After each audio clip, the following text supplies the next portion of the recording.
Let's get into the film more thoroughly. The Rocky Balboa vs. Apollo Creed story arc spans the first three films and forms the initial spine of the series. In the first film, we're introduced to Apollo as the reigning heavyweight champion, an icon in the boxing world and a pre-established public figure. Earlier, I mentioned that Apollo, the Greek deity, is the god of form. I'll get into his technique, but first and foremost, Apollo Creed is the perfect embodiment of physical form. Purely as a sculpture, he's beautiful. Now what's funny is Sylvester Stallone actually hired Carl Weathers for this very reason. He legitimately resembles an Olympian god with his physique. He's chiseled, somehow always glistening and always in the right light. No matter which angle you look at him from, he looks perfect. It actually reminds me of Barney. Sure. Aha! Got it. A bad picture. Is it, though? No, wait, you were eating a chip. Where's the chip? If you weren't drooling enough already, to top it off, this guy knows showmanship.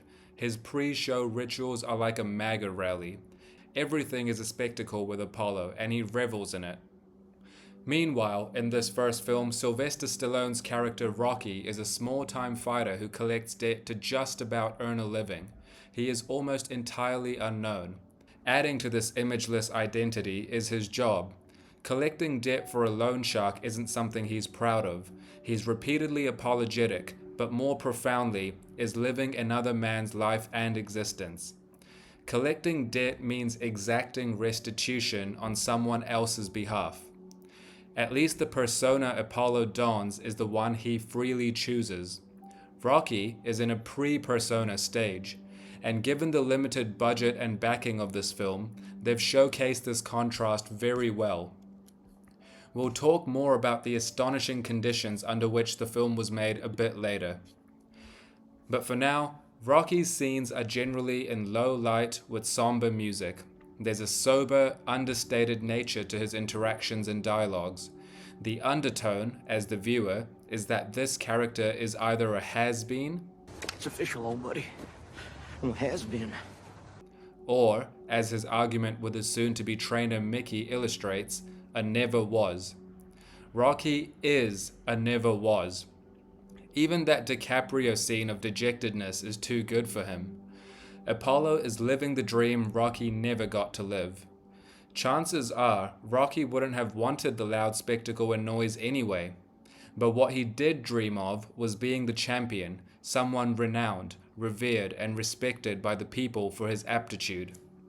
Then, through happenstance, Apollo happens across Rocky's name and, thinking it would be an easy show, chooses him as his next opponent. Now, in the context of the film and its characters, it's happenstance, dumb luck, but within the logic of myth, it's the call to action that our hero receives and deserves. The way we know that a hero is in fact the hero is that he picks up the call and says yes to the offer. Not only does the true hero say yes, he hears the phone ringing in the first place, signifying that he is the chosen one for the task. More on the hero's journey later.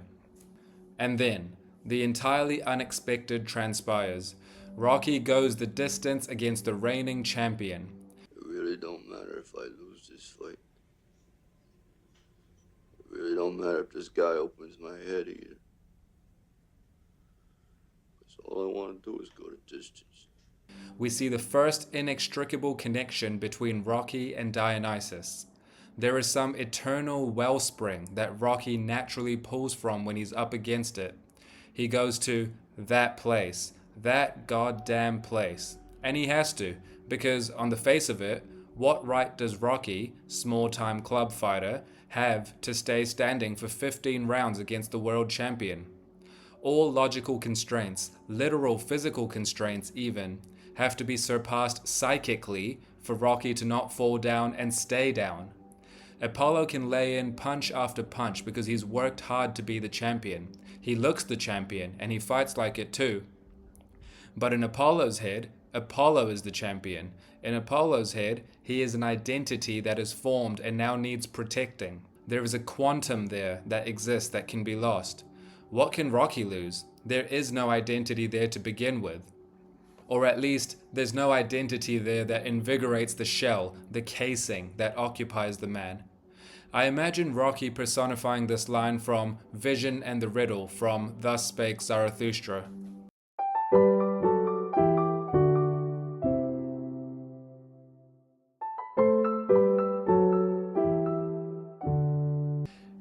Yes, I know, that's not how Nietzsche intended it. Get over it. Every time I read those lines, I'm caught off guard as if reading them for the first time. When Zarathustra exclaims, "How can I endure to live?" one assumes the tone is one of dejection and nihilism. His longing, his desire for something he does not possess, gnaws at him. We can all relate to having an unquenched thirst.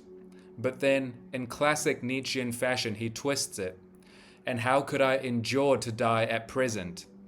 The moment of the most heightened despair is the moment when he least wants his life to end. Least. He could not endure his own death at present. Rocky, similarly, is most alive when he's closest to annihilation. When his back's against the wall is when he's truly most dangerous. He's at his vital peak. Just look at him. But what's Dionysian about Rocky's indestructibility, the source of that indestructibility even, is that he's personifying Muhammad Ali's famous line, "I don't count my sit-ups, I only start counting when it starts hurting because they're the only ones that count." Apollo is fighting as a person, as a fighter. Rocky only starts fighting after the person has fallen away. When Rocky runs out, something inexhaustible inhabits him and keeps him on his feet. He is successful in going the distance against Apollo. So, what happens in the second film? A rematch. But first, we begin with Apollo shown to be shaken by how the fight in the first film went. Apollo suffers from what many top-level fighters face at one time or another in their glorious careers. He suffers an identity crisis. He has just had an encounter with something like his shadow, the part of his style that he has least integrated.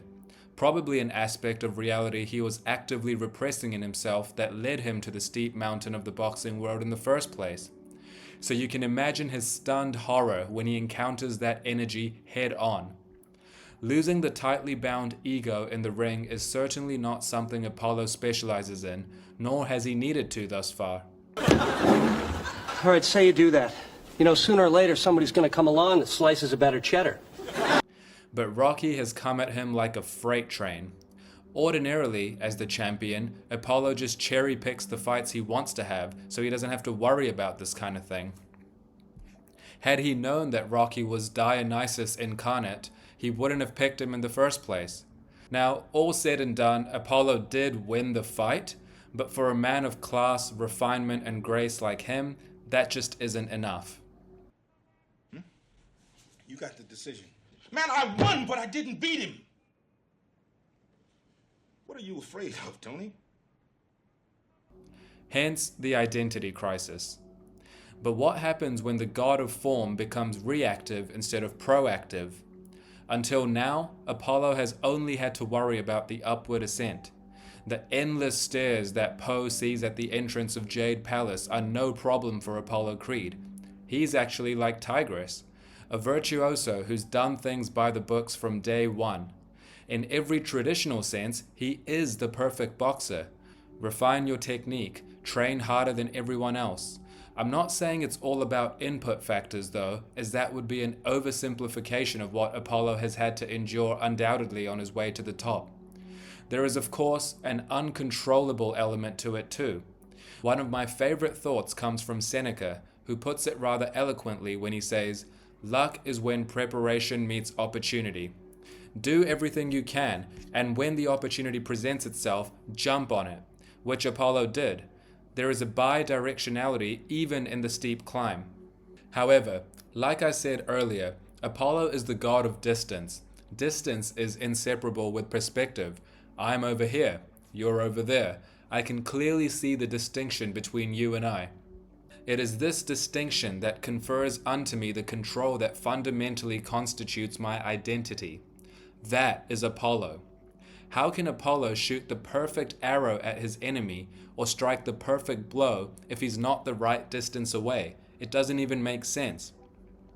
Furthermore, what if he does shoot the perfect arrow, lands it with precision, but the creature just doesn't die? What if his prey is a cat with 9 lives? But what's happening on Stallone's end at the start of the second Rocky film? Rocky has just gotten married. He is moderately known now, his claim to fame being the man who almost beat the champion. The thrust of this second film is the entirely anonymous animal now with something to lose. The Dionysian incarnate can't stay Dionysian forever, can he? Once you are seen, you are shaped. When you're visible to people, you now have an identity. They now point to you. You, quote unquote, exist. And whatever people label you, whatever category that is, you furtively begin to cherish. When you cherish it, you now begin to protect it. The previously untamed animal has learned fear. It's the once savage staring into his newborn daughter's eyes for the first time. But can Rocky rediscover overflow? Is it even something you discover or rediscover? Or does it inhabit you as a spirit and leave when it's done with you? Well, one clue may lie with an epithet we associate with Dionysus. He was called the twice-born one, so make of that what you will. But what about Apollo? When you've taken a psychic knock that heavy, how do you convince yourself again? How do you sell yourself the same story?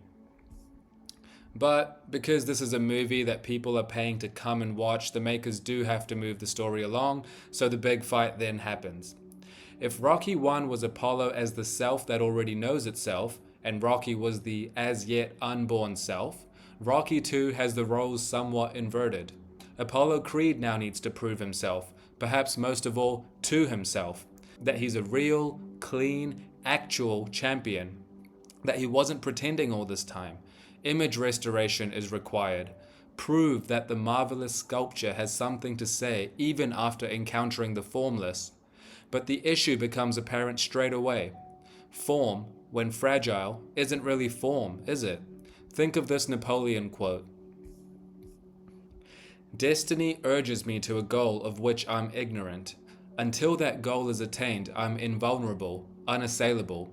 When destiny has accomplished her purpose in me, a fly may suffice to destroy me." If we examine the way Apollo speaks and presents himself, he knows with every fiber of his being that he is a born champion. Destiny urges him to his goal, you could say. But now he isn't invulnerable, unassailable. So now the jitters come in. Urgency, frailty, the knees become weak. A fly may suffice in destroying you. Your own mind plays with you. What if I lose this time? Your graceful technique now has a wobbling tremor underneath it. Meanwhile, Rocky Balboa has to fight renown. He strives to re-enter the anonymous, the untamed, the unformed state he once embodied, when he was just left alone to do his goddamn thing. And then, we see the apotheosis of the perfect Apollo Dionysus synthesis that I've been getting at. In the final moments of the fight, we see both fighters fall to the floor. Now this is hugely significant. Why does Apollo fall to the floor? Other than the fact that a really strong man has been hitting him really hard for a really long time. No, none of that. That's not poetic enough of a reason. He falls because the self-concept, the concoction in his own mind of Apollo the fighter has been exhausted. Conversely, Rocky falls because his body gives out. He may well be the weaker fighter, strictly speaking, of the two. And like I mentioned earlier, with something to lose now, he is fighting merely as a fighter. So when identity gives out for one person and body gives out for the other person, that's not symmetrical. One of those is easier to recover in the immediate moment. Rocky's heart, fire, and soul are still intact. His body is close to a corpse, but he can still stand. Kind of. Just about. Because it's not Rocky, the explicit identity, that's getting back up. It's the Dionysian beneath the superficial self standing back up. If it was Rocky, the conscious identity, the debt collector from Philadelphia, married to What you think about when the 15th round you're coming out? The guy doesn't stand a chance. Apollo is literally the better fighter. Some of the best lines in The Birth of Tragedy read, "Now is the slave a free man. Now all the stubborn, hostile barriers which necessity, caprice, or shameless fashion has set up between man and man are broken down.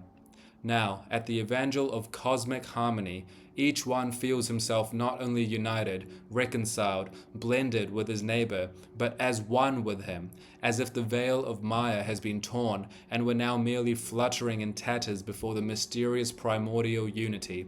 In song and in dance, man exhibits himself as a member of a higher community. He has forgotten how to walk and speak, and is on the point of taking a dancing flight into the air. His gestures bespeak enchantment. Even as the animals now talk, and as the earth yields milk and honey, so also something supernatural sounds forth from him. He feels himself a god. He himself now walks about enchanted and elated, even as the gods whom he saw walking about in his dreams. Man is no longer an artist. He has become a work of art. The artistic power of all nature here reveals itself in the tremors of drunkenness to the highest gratification of the primordial unity. The noblest clay, the costliest marble, namely man, is here kneaded and cut, and the chisel strokes of the Dionysian world artist are accompanied with the cry of the Eleusinian mysteries. Do you bow low, multitudes? Do you sense the Creator, world? Apollo's problem was that he never became boxing. He just remained a boxer. Actually, he didn't. He became a boxing trainer, which leads us into Rocky 3. See how smooth that transition was? The rivalry is over. In the first two films, we witnessed the dramatic repercussions of two tectonic plates colliding. Remember earlier in the video when I stated that sometimes these pairs, these tensions, resolve themselves? That's what happens here. So, what does the resolution of Apollo and Dionysus look like? For now, let's leave aside Greek tragedies and art and stick to the resolution or reconciliation of Apollo and Rocky. The unbounded pneuma that once lifted Rocky to unimaginable heights is forgotten. Now, like every champion before him, he's careful. He's defensive and aware of boundaries. He's not on the decline yet, because he's still firmly at his competitive peak. He's just no longer frenetically ascending to the top, because he's already there. As every fight movie's conventional wisdom tells us, once you have something to lose, you stop being dangerous. After the death of his longtime trainer Mickey, Apollo emerges out of the literal shadows to approach Rocky, his spiritual brother and arch nemesis, to be his trainer to fight the new up-and-comer on the block. But let's be clear on this. There is no such thing as a favor. There is no one-sided act of selflessness that leaves the other unaffected. Joey Tribbiani already solved this case. There's no unselfish good deed, sorry. When Apollo tells Rocky that he's the best possible trainer for him right now, that he can teach him to fight differently, that's as much for himself as it is for Rocky, and he acknowledges this. Only Apollo can give Rocky what he needs. Only Rocky can provide the template for Apollo's redemption. On the surface, it's simple. Rocky needs an expert to teach him strategy and finesse, speed, rhythm, how to hit someone without breaking yourself in the process. Apollo needs to realize that life has manifold meanings. There is life post the curated image you once had. The joy of imparting wisdom as a sage is a rush par excellence. We've seen some great instances of the student-mentor relationship in Hollywood over the years. Daniel and Mr. Miyagi comes to mind, as do Master Shifu and Po. A full, seismic, separate video on this behemoth of a character coming, by the way. But the relationship between Rocky and Apollo is more alchemical for the two men than mere mentorship, which is why we see more twisted versions of this relationship too, like Fletcher and Andrew in the movie Whiplash notoriously, where there is a more sinister version, a living through the other vicariously, as it were. Now, in the final fight, Rocky, trained by Apollo, fights Clubber Lang. Goddamn Mr. T. I mean, this film is just a hodgepodge of tropes and memes. It's crack up. Earlier we see Hulk Hogan go ballistic. It's an 80s bonanza. But the fight between Rocky and Clubber is the big climax of the film. I will talk about alternative takes on Apollo and Dionysus fusion a bit later, but for now let's talk about the state of Apollo Creed on the sidelines. It's wild. He's animated in a way we didn't see from him even in his big fights. He's kicking and screaming, losing his mind, and much to his dismay, meanwhile, Rocky is the one in the ring who's deliberating and very, very cognizant of his game plan and how to wear his opponent down. He's nailed the footwork, the timing, the awareness to get into his opponent's head. There is no need to outmuscle Clubber, just absorb him. With all the Apollo-isms inculcated into his being, Rocky is now form that still remembers its source, the highest possible state. He wins the fight and the crowd goes wild, and Apollo gets absolutely sent. Silly as it sounds, you get the sense that when Clubber falls, the happiest person in that arena is Apollo Creed, more than Rocky himself, more than his wife, more than Paulie, more than Mickey's ghost, more than the city of Philadelphia. The final scene in the film is Rocky and Apollo facing off once again for the final time, but not as the showpiece event in front of a roaring crowd, in an empty gym, because the story was never what's being printed in the newspapers or what's being shown in the TV commercials. The story was always the constant dialogue and exchange in spirit, heart, and force between Rocky and Apollo.